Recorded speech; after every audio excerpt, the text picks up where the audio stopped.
안녕하세요. 네, 이번 시간에는 2025년 공인회사 1차 시험 기출문제 일반 교양 과목의 일반 교양 문항들 좀 살펴보도록 할 거고, 일단 문항들 보기 전에 전체적인 얘기 잠깐 드리면 2025년도부터 지금 회계사 1차 시험 같은 경우에 좀 변경 사항이 좀 많이 있었고, 그다음에 이제 1차 경영학 과목에 대해서 일단 문항 수가 모두 32 문항으로 줄어들었고요. 그다음에 이제 일반 교양 같은 경우에는 시험 범위도 확 줄었죠. 그러니까 재무 관리에 대한 비중이 커지면서 일반 경영 같은 경우에는 조직행동론과 인적 자원관리에서만 이제 출제 범위로 주어져 있는 상태이고, 총 32문항 중에 8문항이 출제가 됐어요. 그래서 8문항 정도 이제 보시면 되는 상황인 거고, 그 다음에 이제 8문항에 대한 난도나 이제 여러 가지 총평들을 좀 말씀드리면, 일단 기존에 이제 인적 자원관리와 조직행동론 분야에 대한 출제 기조가, 그러니까 문제 형식은 유지가 된 상태가 맞아요. 맞는데 아무래도 이제 범위가 줄어들다 보니까 난도도 좀 내려가 있는 상태가 아닌가라는 생각이 들면서, 그러니까 간단하게 말씀드리면 가장 기본에 충실한 출제였다. 그리고 난도도 크게 어렵진 않았다라는 정도가 올해 2025년도 공인회사 1차 시험에서 일반 경영학이 가지고 있는 특징이라고 보시면 될 것 같고, 그 다음에 좀 전에 얘기 드린 것처럼 조직행동론과 인적 자원관리 두 개의 범위를 가지고 있는데 총 8문항이 4개 반으로 출제가 됐어요.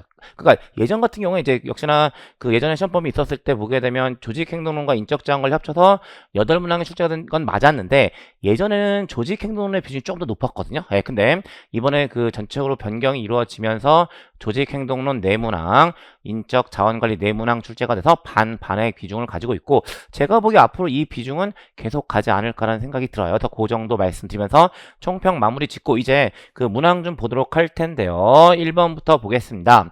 가치, 지각 및 태도에 관한 설명으로 가장 적절하지 않은 것은 1번 유사효과는 대상의 특성 중 자신과 유사한 일부만 관심을 기울이고 쉽게 지각하는 경향을 의미한다. 예, 얘가 바로 옳지 않은 설명이 되는데, 유사효과 similar to me, 나와 유사한 효과, 여기서 나는 지각자를 의미하는 거죠. 결국 지각자가 피지각자 또는 지각 대상을 지각할 때 지각자와 유사한 피지각자 또는 지각 대상을 후하게 평가하는 것을 의미한다라고 보시면 되는데, 뒤에 설명 전혀 다른 이야기가 들어가 있어요. 그래서 1번이 적절하지 않은 설명이라고 보시면 되고, 2번 켈리의 귀인 모형에서 일관성이란 개인의 행동이나 성과가 일정 기간 유사하게 나타나는지를 의미하며 높은 일관성은 내적 기인과 연관된다. 예, 켈리의 귀인 모형에 따르면 귀인 판단 기준 모두 3가지이고요. 그 3가지가 합의성, 특이성, 일관성.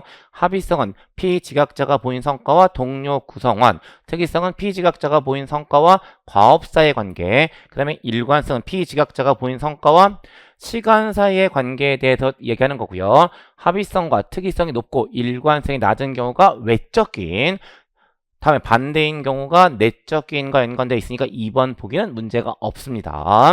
3번 조직 시민 행동은 구성원 간 단합이나 조직 성과에 긍정적인 영향을 미친다.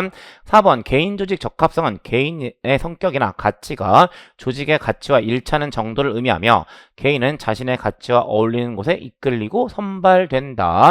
5번 인지 부조화는 둘 이상의 태도 또는 태도와 행동 간 불일치를 지각해 느끼는 심리적 불편감을 말한다. 나머지 문제 없죠. 그래서 1번 문제 정답 1번으로 확인하시면 되는 거고, 다음 2번 동기부여 이론에 관한 설명으로 가장 적절하지 않은 것은 1번 직무특성 이론에 의하면 핵심 직무특성은 직무 관련 의미감, 책임감, 지식과 같은 심리 상태를 통해 구성원의 성과를 높인다. 핵심 직무성 차원은 중요 심상태 3가지죠. 의미감, 책임감, 지식이라는 3가지를 통해서 성과에 영향을 미친다는 거고, 옳은 설명이라고 보시면 되고, 다음 2번 기대 이론에 의하면 구성원이 원하는 복리 후생을 선택할 수 있도록 할 경우 수단성을 높여 동기부여가 된다. 예, 구성원이 원하는 복리 후생을 선택한다. 역시나 기대 이론 보시게 되면 1차적 결과인 성과와 2차적 결과인 보상이 있는 거고요.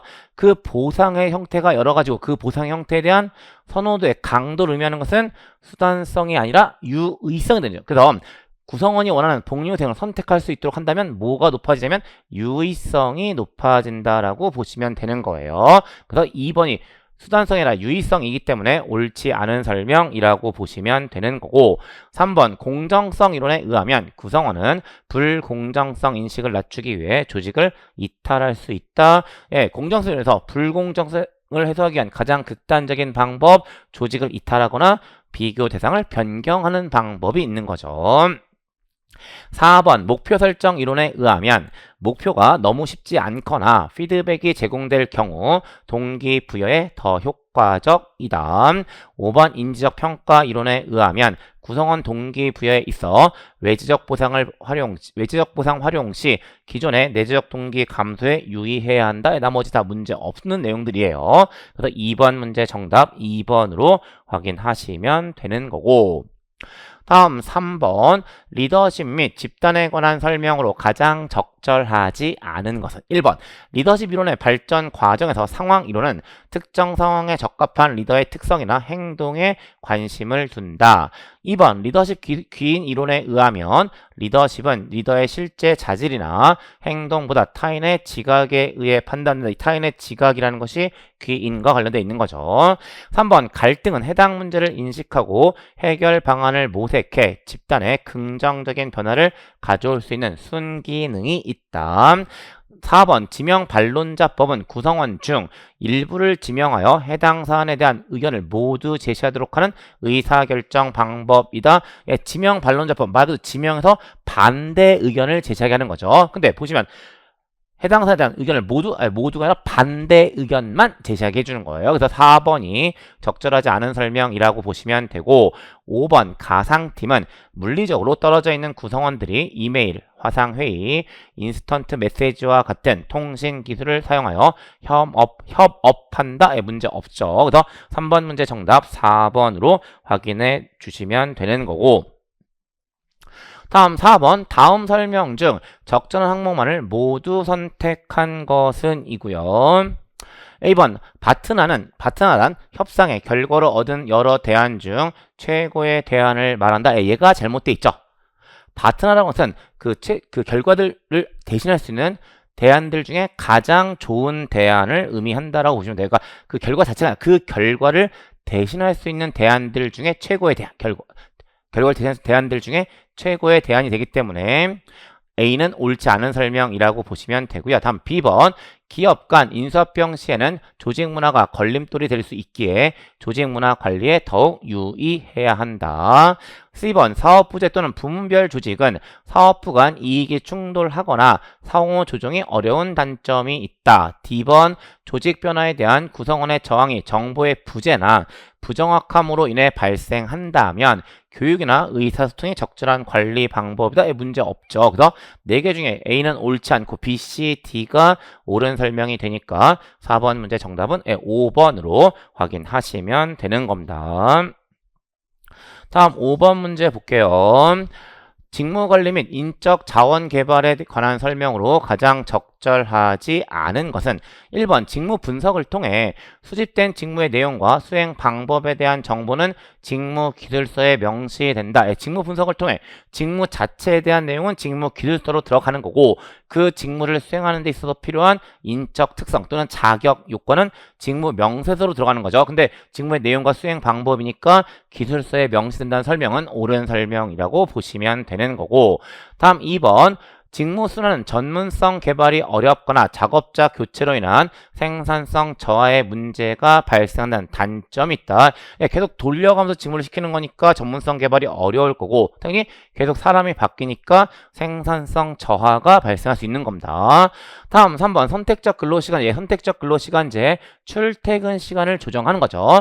선택적 근로시간제의 단점을 보완하는 방법으로 핵심 시간대 활용이 있다. 선택적 근로시간제를 그냥 완전히 풀어버리게 되면 같은 사무실에 근무한 사람들끼리 한 번도 만나지 않을 일이 생기니까 이걸 보완할 목적으로 핵심 시간대, 그러니까 공통 업무 시간대를 정해서 운영하게 되는 거예요. 그래서 3번은 적절한 설명이라고 보시면 되고 다음 4번 커크패트릭의 교육평가 모형에서 결과평가란 교육훈련에 참여한 구성원의 실제 행동 변화의 결과를 측정하는 것은 얘가 잘못되어 있는 거고요.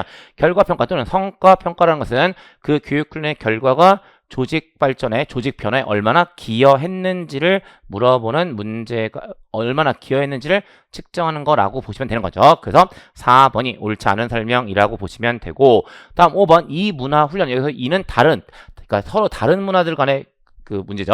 서로 다른 이 문화 훈련은 해외 파견 근로자가 새로운 환경에 잘 적응해 효과적으로 업무 수행을 하도록 돕는다의 문제 없는 내용들. 그래서 1번, 2번, 3번, 5번이 옳고 4번이 적절하지 않으니까 5번 문제 정답 4번으로 확인하시면 되는 문제가 되고요.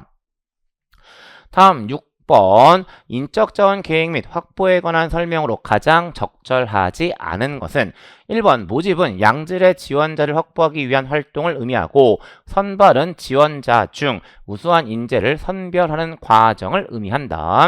2번 어떤 선발 도구로 지원자를 여러 번 측정할 때 상황이나 평가자에 따라 결과의 차이가 나타난다면 해당 도구의 신뢰도는 낮다고 볼 수 있다. 신뢰도 반복 시행했을 때 동일한 결과가 나타나는 정도이고요. 역시나 여러 번 측정할 때 반복 시행인데 차이가 나타난다는 것은 동일한 결과가 아니니까 신뢰도가 낮다라고 이야기하는 거죠. 그래서 2번 역시 적절한 설명이라고 보시면 되고 3번 조기 또는 명예퇴직은 자발적 이직 프로그램의 하나로 인력 과잉 상황에서 고려할 수 있다. 4번 다운사이징이란 조직의 경쟁력 제고를 위하여 대규모의 조직이나 인력을 계획적으로 감축하는 것을 말한다. 다운사이징에 대한 설명으로 옳은 설명이 되는 거고 다음 5번 인력 부족 상황에는 아웃소싱으로 구성원에게 외부 업무를 배정해 효율적으로 인력을 활용할 수 있다. 그러니까 인력 부족 상황에서 아웃소싱 하려는 건 맞지만 뒤에 설명이 아웃소싱에 대한 설명이 옳지 않은 거죠. 아웃소싱이라는 것은 기업의 내부 업무를 외부 인력에게 대신시키는 거. 대신시키는 아웃소싱인데 구성원에게 외부 업무를 배정한다는 거 요 자체가 아웃소싱에 대한 설명으로 옳지 않은 설명이 돼요. 그래서 6번 문제 정답 5번으로 확인하시면 되는 거고 다음 7번 인적 자원 성과 관리 및 보상에 관한 설명으로 가장 적절하지 않은 것은 1번 평가제 관대화 경향이나 중심화 경향 오류가 우려될 경우 상대 평가보다 절대 평가 방식이 더 적절하다. 지금 관대화 모든 그러니까 피평가자들을 후하게 평가하는 거, 중심화 경향, 평균적 평가하는 거 이런 게 분배적 오류라고 하는데 이러한 분배적 오류는요. 일반적으로 상대 평가일 때 나타날까요? 절대 평가일 때 나타날까요? 절대 평가일 때 나타나는 것이 가혹화, 중심화, 관대화 경향이라고 보시면 되는 거죠. 그러면 절대 평가일 때 가혹화, 중심화, 관대화 경향이 나타난다면 이걸 줄이기 위한 목적이라면 상대 평가를 적용하는 것이 더 타당하죠. 근데 뒤에 보기 보시면 상대 평가보다 절대 평가 방식이 더 적절하다라고 쓰고 있으니까 옳지 않은 설명에서 반대로 되어 있다고 보시면 되고 2번 강제할당법은 피고과제 성과 분포와 강제할당 비율이 다를 경우 평가 결과가 실제를 반영하지 못한다는 단점이 있다.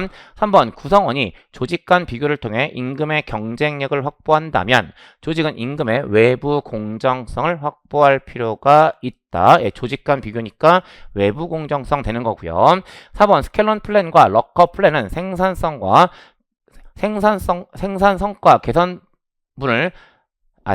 개선분을 배분하는 제도로 구성원 협력을 높일 수 있다. 5번 최저임금제는 국가가 조직의 임금 결정에 직접 개입해 최저임금 수준의 지급을 강제하는 제도로 소득 분배 효과가 있지만 고용 감소 효과가 나타날 수 있다. 나머지 다 문제 없죠. 그래서 7번 문제 정답 1번으로 확인하시면 되고 다음 8번 다음 설명 중 적절한 항목만을 모두 선택한 것은 A번 복리후생은 구성원의 성과나 직무를 기준으로 지급되며 구성원의 만족감과 공동체 의식을 높일 수 있다. 복리후생은 구성원의 만족감과 공동체 의식을 높일 수 있어요. 그런데 그 복리후생이 구성원의 성과나 직무를 기준으로 지급되는 것은 아니죠. 그래서 A는 적절하지 않은 설명이라고 보시면 되고 다음 B번 경영 참여는 협력적 노사관계를 촉진하는 효과가 있으며 이윤분배 제도는 자본 참여 방법의 하나이다. 이윤분배 제도 자본 참여가 아니라 이익 참여의 방법에 해당하는 거죠. 그래서 B 역시 옳지 않은 설명이라고 보시면 되고, 다음 C번 전략적 인적 자원 관리는 경영 전략과의 연계 및 인적 자원 관리 제도 간 조화를 통해 조직의 경영 목적을 달성하고자 한다. D번 종업원 지주 제도는 기업이 특별한 조건으로 구성원에게 주식의 일부를 분배하는 제도로 경영 참여에 의의가 있다의 C와 D는 적절한 설명이 돼요. 그래서 4개 중에 적절한 설명은 C와 D가 되니까 8번 문제 정답 3번으로 확인하시면 되는 거고, 여기까지 말씀드리면 2025년 회계사 1차 기출문제 경약 중에 안에 들어가 있는 일반 경약 8문항 전부 다 확인하셨고요. 이 정도 말씀드리면서 마무리 짓도록 하겠습니다. 네, 수고하셨습니다.